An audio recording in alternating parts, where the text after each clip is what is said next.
Now that we've got our headliner in, it's time to do the actual sunroof mechanism. There's a lot that you need to know about installing the sunroof mechanism, a lot of nuances when it comes to aligning it, cleaning it, a lot of oils, there's a lot of glues, there's a lot of sticky stuff on it. You gotta make sure that everything has been nice and cleaned up prior to doing the installation.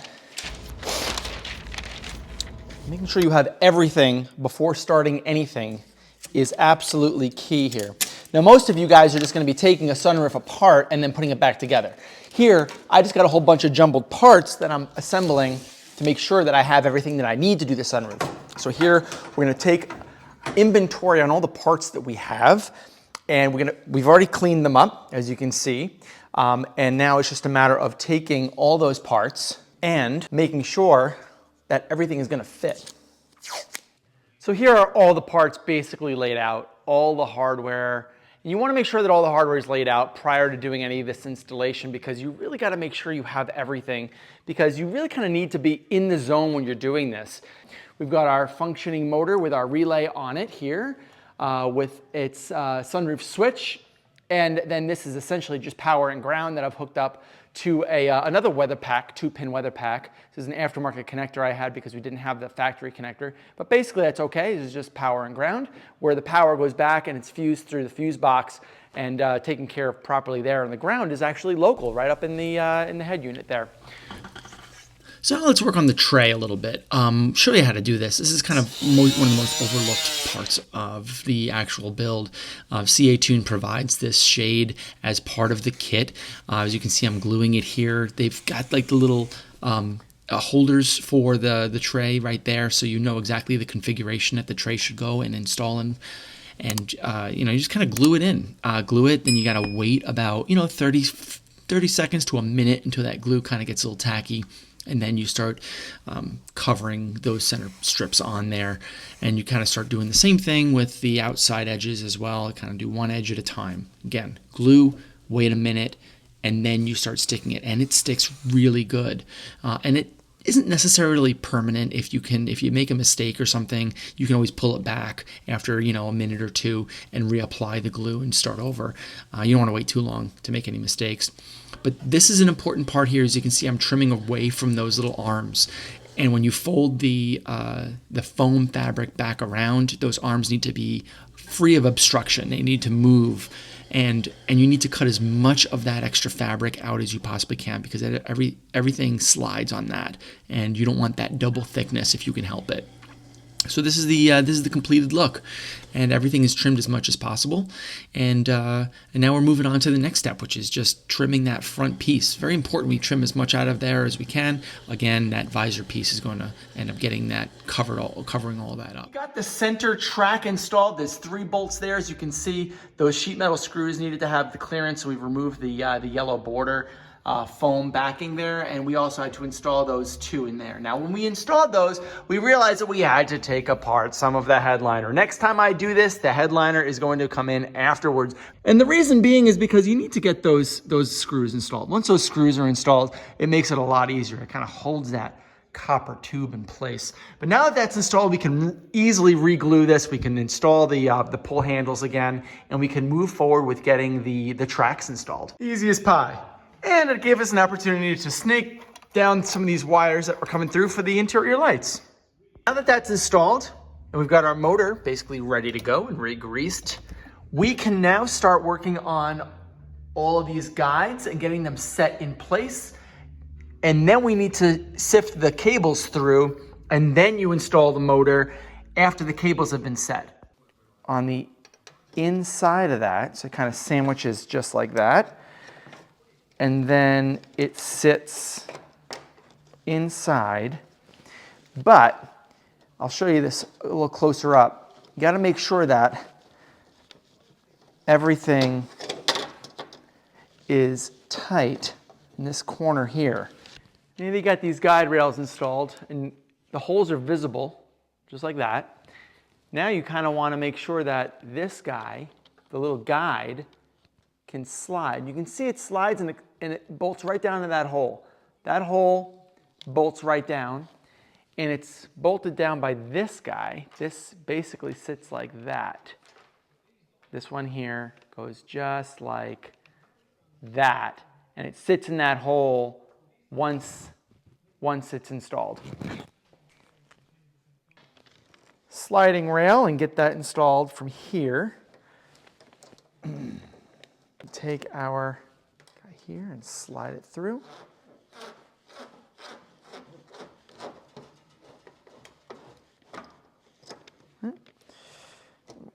Pull it forward again. Things that is absolutely worth mentioning and often gets overlooked when reinstalling these rails is inside of here. Now I'm going to just lay this light in there and zoom in, and you'll see that the rails are supposed to sit underneath that clip that's part of the sunroof. I have it correctly installed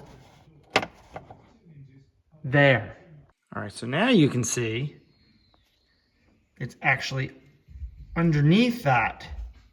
There it is. So in this case, you know that it's in the perfectly set position because this is a screw hole where this screw goes is installed, and you want to make sure that it's perfectly aligned because obviously with these being countersink screws, you want to make sure that everything is flush, and that's very, very important. So now that we've got our rails settled in, it is time to get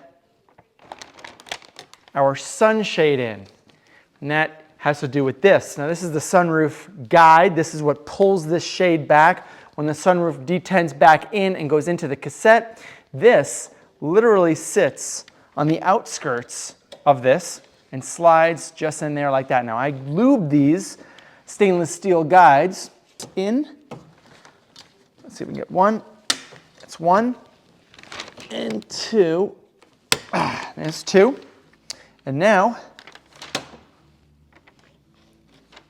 that slips in there. This is on the rails, and this goes straight back. Okay. Now we can install our slides into the guides. We take these guides and move them back just a tiny bit. That's one. Two. These are our slider hats that are going to go on top. And we've got, of course, our guys here that are going to be used for detenting the sunroof up into the up position. We can't really finish this yet though because we need to get the front piece on, which is this guy. And this guy is going to go on just like that. Oops. And kind of clamp everything down. All right, so something like that. And then this goes on top. And of course, how silly of me. These rails, of course, these are the sunroof holder rails. They do need to be installed, of course. And not that I forgot, but I knew it would catch up to me eventually. You can do that with these out. And these are brand new, so that's why there's a little detent here that kind of sits inside of this. And all you need to do is just go, it's a one-way snap like, now it's in. And now we can kind of take this back, bring it around, get it in. Bring it backward a little bit more. And now we can install these guys. Now the role that this plays is not only, the role that this guy plays here, is not only does it keep these stainless steel pieces in line, but it also needs to, and I can't really do it right now, but it kind of clips into that little orange clip, which is not orange, it's supposed to be black. But it clips into there, and just like that, and we're gonna push that in next. And these guys then, of course, go in like that, and then this sits like that. And then we can start working on actual alignment. So let's just get this installed, let's get it screwed down, and then we can start working on how that motor plays into this whole thing.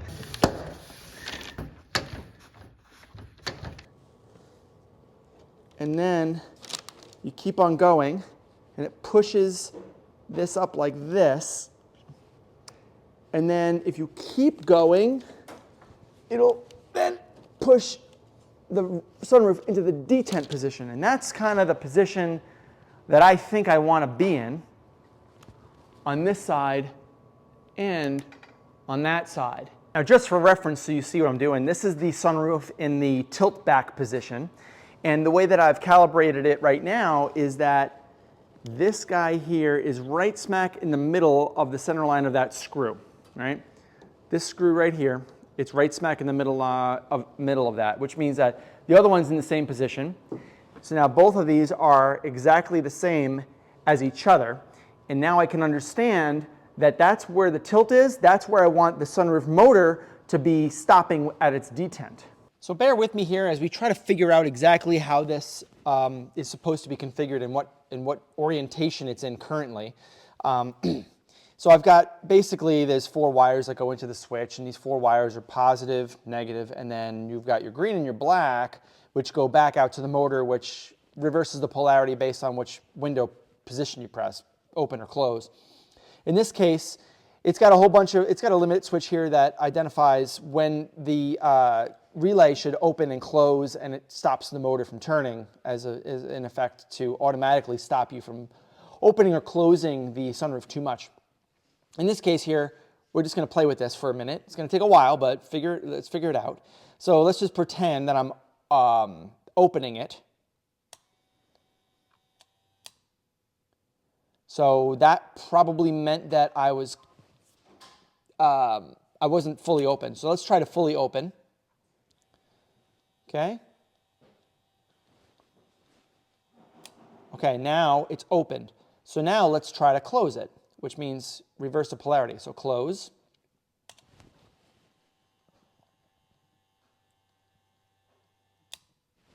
Okay, now it's closed. Now let's see if I can press it again in that location to tilt it. Okay, that tilted. Now let's close the tilt. Okay, now press it again to fully open. I think that that's it. So now if I were to bring it back into the tilt position, let's bring it back into the tilt position. 1. Right? So now I'm closing it again. Now let's open it tilt. Okay. So now that I've opened it tilt, I think that this motor is now in the right configuration for me to install. Okay, so now I think I've got it calibrated enough, and I'm in the current tilt position, the tilt open position. And now I just want to use a battery to figure out if the detents for the actual assembly are correct. So if I were to just put this on and just pretend that I've got my switch, and now I'm going to close it. So that's closed, and now I press the open, and now it's opening. Now let's just go backwards here and close it. So if I want to close it, it's closed. Now disconnect and reconnect for the tilt. Got it. So now that we've got that set, we can now actually put the sunroof on and screw it down, and then we can get the shade here installed as well. So far, so good. So we admittedly got this dialed in now. From a controls perspective, from a guide's perspective, and getting everything aligned to the clicks of the relays and the detents in the limit switches contained within the sunroof motor assembly. Unfortunately, I don't have a sunroof seal. Now, there's 2 different kinds of sunroof seals you can purchase. You can buy the 2-piece seal, which is a front and a back part of the seal for the sunroof, or you can buy the 2580 millimeter 1-piece seal that only has 1 detent located in the back of the sunroof. Not detent, but split location. So unfortunately, I don't have that seal, and I would love to get this video released for you. So what I'm gonna do is, I've already done this on a previous car, and I'll show you exactly how we align this back cover here and install the sunroof and make sure that everything is working properly in another vehicle in order to complete the video. Guys, let's talk sunroofs. So yeah, we were doing a very simple replacement of just the seal. So this is actually the old 2-piece seal that was on here, and we're replacing it with a single piece. Single piece is just better overall on the sunroof because it's one less spot for leaks. And you have to remove the sunroof anyway to reinstall, whether it's the 2-piece or the 1-piece anyway. So we just did the 1-piece. Oh, get that little spot there. There we go. Good, good, good. Got it. So yeah, this is it. This is done. And then you just basically take it and you put it right back on those guides. So you got to get all those torques in really loose, but I'll just let this other guy talk about it. You want to put them all in nice and loose before you tighten any one of them. And then after that, it's just trial and error to make sure that you got it seated correctly. Then, when you have it adjusted, you slide this guy back as far forward as you can, because there's a little tray on the back side here, and this little tray, when you bring the sunroof back down, the edge of the sunroof needs to sit in that tray so that it can drag it back. That's very, very important you do that. What I'm gonna do is this.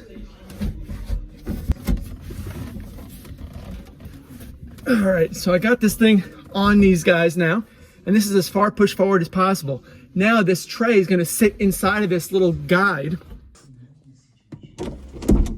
Okay, now this is still loose. So as I pull this back, it now exposes this, and its buttons, or this little clips, and then you just push them in.